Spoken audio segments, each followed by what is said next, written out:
3-4 ദിവസങ്ങൾക്ക് മുമ്പ് ഒരു വീഡിയോ ഇട്ടുണ്ടായിരുന്നു.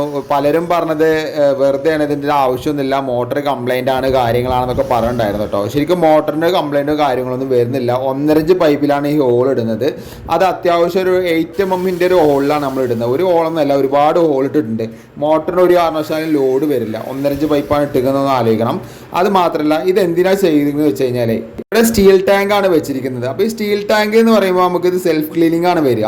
അപ്പോൾ ഈ സെൽഫ് ക്ലീനിങ് ചെയ്യുന്നത് നമ്മൾ എപ്പോഴാണെന്ന് വെച്ച് കഴിഞ്ഞാൽ വാട്ടർ ടാങ്കിലെ വെള്ളം കഴിഞ്ഞിട്ട് അതിൻ്റെ അടിയിൽ 200 ലിറ്റർ വെള്ളം സ്റ്റോറേജ് ഉണ്ടാവും. അപ്പോൾ നമ്മൾ മോട്ടർ അടിച്ചിട്ട് വേണം ഇത് സെൽഫ് ക്ലീനിങ് ചെയ്യാൻ. അപ്പോൾ ആ ചളിയും കാര്യങ്ങളൊക്കെ കറക്റ്റായിട്ട് ബാക്ക് വാഷായി പോകും. അത് മാത്രമല്ല, നമ്മളെ വാട്ടർ ടാങ്കിൽ എപ്പോഴും വെള്ളം ഇളകി ചാടുന്നതുകൊണ്ട് ഒന്നുകൂടി ഗുണമാണ്. പിന്നെ രണ്ടാമത്തെ കാര്യം എന്ന് പറയുന്നത് നമ്മളെ സ്മെല്ല്, ഈ ചില ബോർവെല്ലിലൊക്കെ വെള്ളത്തിൽ സ്മെല്ലുണ്ടാവും. ആ സ്മെല്ലൊക്കെ സ്റ്റീൽ വാട്ടർ ടാങ്കിൽ എയർ വെൻറ്റ് വെച്ചിട്ടുണ്ട്. അപ്പോൾ ആ സ്മെല്ലൊക്കെ ആയിക്കൂടി റിലീസായി പോകും കേട്ടോ. അപ്പോൾ ഇതിൻ്റെ ഡീറ്റെയിൽസ് വീഡിയോ യൂട്യൂബിൽ വരുന്നുണ്ടോ.